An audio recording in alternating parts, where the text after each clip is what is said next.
So you got the thick binder, you sat through the orientation meeting, and you still have no real idea what this job actually is? Yeah, that's pretty standard. They skipped a page. We're going to cover that page right now. First thing, your vote has weight. Let's be very clear about what that room is for and what your place is in it. People assume the boardroom is for, discussion, a place to brainstorm ideas. It's not.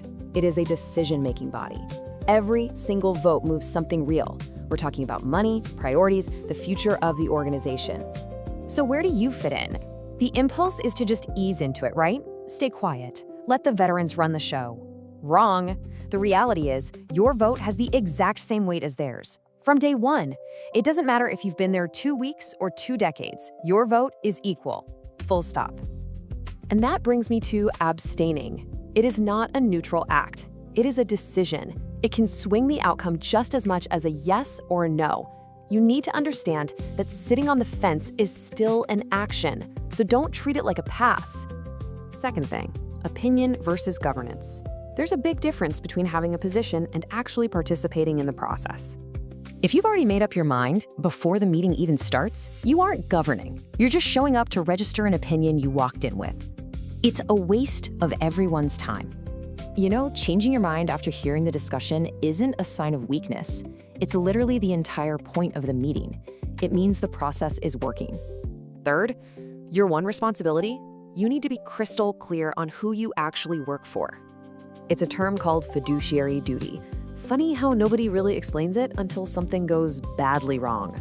Look, your only responsibility is to the organization, its mission, its stability, its future. Not to the person who cornered you in the parking lot, not to your friend on the committee, the organization. Fourth, the rules. They exist for a very good reason. Procedure matters a lot more than you probably think. Quick history lesson for you. Back in 1863, an Army engineer named Henry Martin Robert got roped into running a church meeting. He had no idea what he was doing. It was a complete disaster. It went so badly, in fact, that he spent the next 10 years studying parliamentary procedure, and then he wrote a book about it. You've probably heard of it. Look, the point is this. Robert's rules, the bylaws, the agenda, they all exist because someone, somewhere, learned all this the hard way. They aren't there to make your life difficult. They're there to keep the whole thing from going off the rails. Okay, fifth, this is the part no orientation will ever prepare you for. You have to learn to read the room, not just the minutes. So start watching people. When the budget comes up, who leans forward? Who suddenly sits up straight?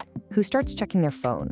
Who glances at the board chair, or maybe someone else entirely, right before they speak? Who are they looking to for approval? That's going to tell you where the real power dynamics are, and they're not always in the org chart. And maybe most importantly, who in that room can kill an idea without saying a single word? A sigh, a look, a shift in their chair.